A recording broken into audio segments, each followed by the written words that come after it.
السلام علیکم ناظرین، عنایت چیمہ وائس میں خوش آمدید۔ ناظرین، تربیت زیادہ کارآمد ہے یا ماحول؟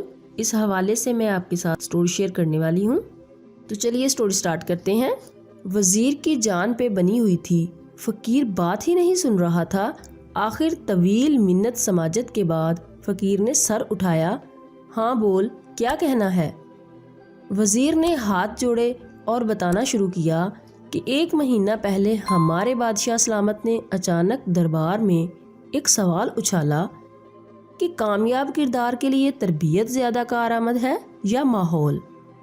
میرے ایک ہم منصب وزیر نے جھٹ سے کہا کہ عالی جا، تربیت، جبکہ میں نے عجلت میں کہا جناب ماحول۔ ماحول تربیت پر فوقیت رکھتا ہے۔ بادشاہ سلامت نے ہماری طرف رونق سے دیکھا اور فرمایا، تم دونوں کو اپنا اپنا جواب عملی طور پر ثابت کرنا ہوگا۔ جو ثابت نہ کر سکا اس کا سر قلم کر دیا جائے گا، اور اس کے لیے ہمیں 1 ماہ کی مہلت دے دی۔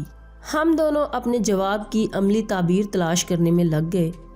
میں سوچ سوچ کے پاگل ہونے کے قریب تھا، مگر کچھ سمجھ میں نہیں آ رہا تھا کہ 24 دن بعد اچانک میرے ہم منصب وزیر نے میری موت کے پروانے پر گویا دستخط کرتے ہوئے دربار میں اپنے جواب کو عملی طور پر ثابت کرنے کی اجازت چاہی۔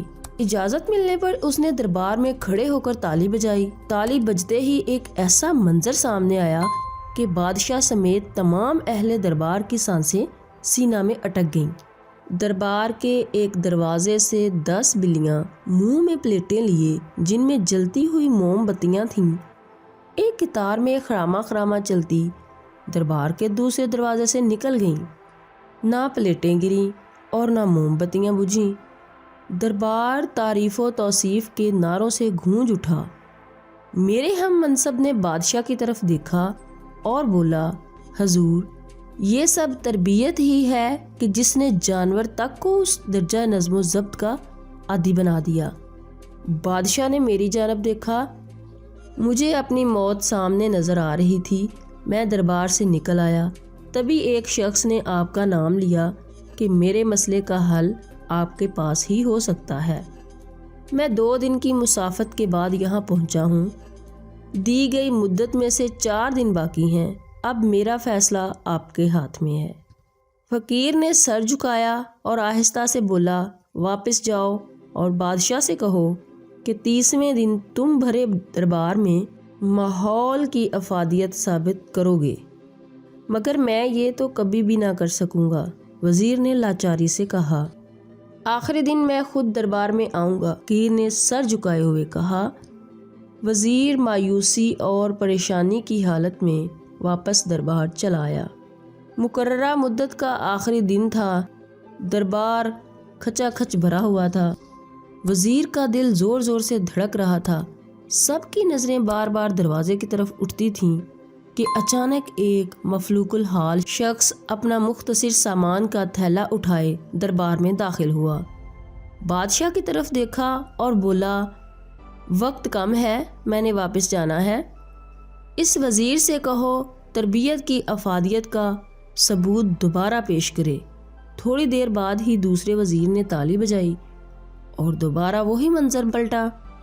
دربار کے دروازے سے 10 بلیاں اسی کیفیت میں چلتی ہوئی سامنے والے دروازے کی طرف بڑھنے لگیں۔ سارا مجمع سانس روکے یہ منظر دیکھ رہا تھا۔ وزیر نے امید بھری نظروں سے فقیر کی طرف دیکھا۔ جب بلیاں عین دربار کے درمیان پہنچیں تو فقیر آگے بڑھا اور ان کے درمیان جا کر اپنا تھیلا الٹ دیا۔ تھیلے میں سے موٹے تازے چوہے نکلے اور دربار میں ادھر ادھر بھاگنے لگے۔ بلیوں کی نظر جیسے ہی چوہوں پر پڑی، انہوں نے منہ کھول دیے، پلیٹیں گریں اور موم بتیاں دربار میں بکھر گئیں۔ ہر طرف بگدڑ مچ گئی۔ بلیاں چوہوں کے پیچھے لوگوں کی جھولیوں میں گھسنے لگیں۔ لوگ کرسیوں پر اچھلنے لگے۔ دربار کا سارا نظام درہم برہم ہو گیا۔